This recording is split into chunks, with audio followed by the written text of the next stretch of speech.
Matt, I think people sincerely use social media to stay in contact with those that they love, their family and their friends. But, even the best intentions can result in a not so positive outcome. Can social media actually be somewhat of an addiction?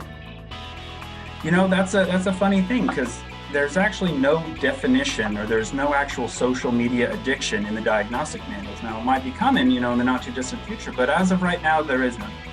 The term addiction is often used in association with social media because a lot of the signs and symptoms that we see in individuals who overuse social media, we also see in those who are addicted to substances, such things as withdrawals, tolerance, or even adverse consequences of overuse of that medium. Okay, wow. What is it though that you think that makes social media so attractive? Yeah, so social media, like everything else that we do for enjoyment as humans, whether we're going on a walk with our significant other or eating our favorite food, it produces a positive feeling, right? And that positive feeling is caused by a dopamine release, a chemical release in our brain. And so, but unfortunately, things like social media only create quick little hits of that dopamine, based on how social media posts are doing and things like that, when compared with things that last longer, like, let's say, exercise. So that's why social media often has this ability to get people coming back for more and more. They come to the well for more dopamine hits. So what are the potential side effects of a social media addiction, if you will? Yeah, so some of the side effects that we would see in individuals who are overusing social media would be things like low self-esteem, this perception that others are living more fantastic, extravagant lives, compared to you. Things like sleep disturbances, individuals that have delayed sleep or less sleep. A lot of the times, those that overuse social media will have increased isolation, feelings of shame, and feelings that they don't belong. And that's kind of part of our aim with the Hello-Idaho campaign, just being able to reach out to somebody who you see alone and just saying hello, giving them a bright part of their day. And how can someone tell if they may have a potential social media addiction versus it's just something that they really enjoy?